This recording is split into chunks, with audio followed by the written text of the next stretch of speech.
Anytime 5 Pro 使用教學，請準備好以下物品：使用說明書、主機、黏貼紙、酒精濕紙巾。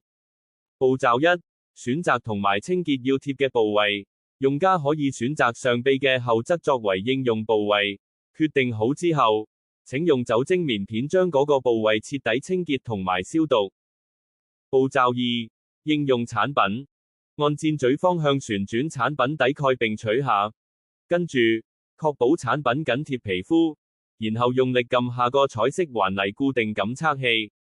為咗確保黐得實，請將醫用膠紙撳實喺產品邊緣5秒以上，之後再撳一撳產品嘅中心，令佢黐得更加穩陣。我哋強烈建議大家使用附送嘅醫用黏性貼片。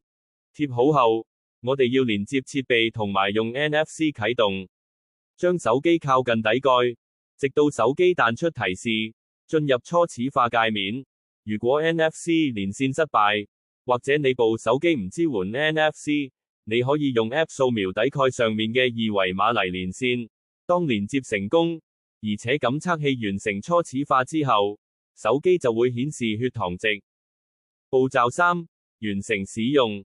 當感應器嘅佩戴期完結之後，請由膠布邊緣慢慢將產品撕落嚟。最後，記得用酒精棉片消毒翻貼過嘅部位，防止細菌感染。